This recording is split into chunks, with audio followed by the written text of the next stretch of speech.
After serious disagreements with Apple's CEO John Sculley, Steve left the company in 1985. Tell us about your departure from Apple. Oh, it was very painful. I'm not even sure I want to talk about it. What can I say? I hired the wrong guy. That was Sculley? Yeah. And he destroyed everything I'd spent 10 years working for. Starting with me, but that wasn't the saddest part. I would have gladly left Apple if Apple would have turned out like I'd wanted it to. He basically got on a rocket ship that was about to leave the pad, and the rocket ship left the pad, and it kind of went to his head. He got confused and thought that he built the rocket ship. And then he kind of sort of changed the trajectory so that it was inevitably going to crash into the ground. Well, it was always in the pre-Macintosh days and the early Macintosh days, it was always the Steve and John show. You know, you two were kind of joined at the hip for a while there. And then something happened to split you. What was that? That's correct. What was that catalyst? What happened was that the industry went into a recession in late 1984. Sales started seriously contracting. And John didn't know what to do. He had not a clue. And there was a leadership vacuum at the top of Apple.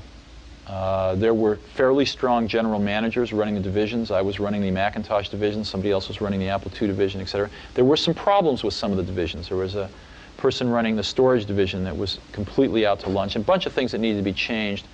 But all of those problems got put in a pressure cooker because of this contraction in the marketplace. And there was no leadership. And John was in a situation where the board was not happy and where he was probably not long for the company. And one thing I did not ever see about John until that time was he had an incredible survival instinct.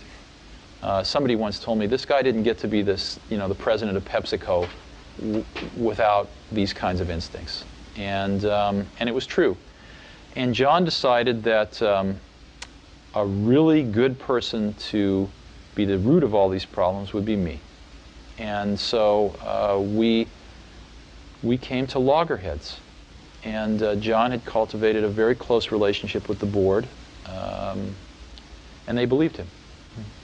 So that's what happened. So there were competing visions for the company. Oh, clearly. And well, not so much competing visions for the company, because I don't think John had a vision for the company. Well, I guess I'm asking, what was your vision that lost out in this instance?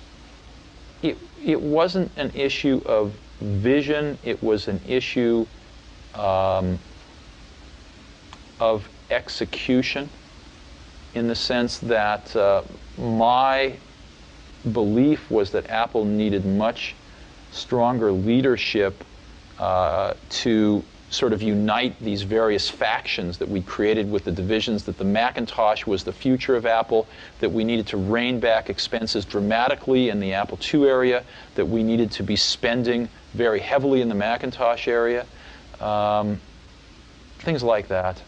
And John's vision was that he should remain the CEO of the company, and anything that would help him do that would be acceptable. So I think that Apple was in a state of paralysis in the early part of 1985, and I wasn't at that time capable, I don't think, of running the company as a whole. I was 30 years old, and I don't think I had enough experience to run a $2 billion company. Unfortunately, John didn't either. And so anyway, I was told in no uncertain terms that there was no job for me. It was really, really tragic. Siberia. Yeah, it would have been far smarter for Apple to sort of, let me work on the next. I volunteered. I said, why don't I start a research division? And, give me a few $1,000,000 a year, and I'll go hire some really great people, and we'll do the next great thing. And I was told there was no opportunity to do that. Oh, wow. So, and my office was taken away. It was. I mean, I'll get real emotional if we keep talking about this. So anyway, but that's irrelevant. I'm just one person, and the company was a lot more people than me. So that's not the important part. The important part was the values of Apple, over the next several years were systematically destroyed.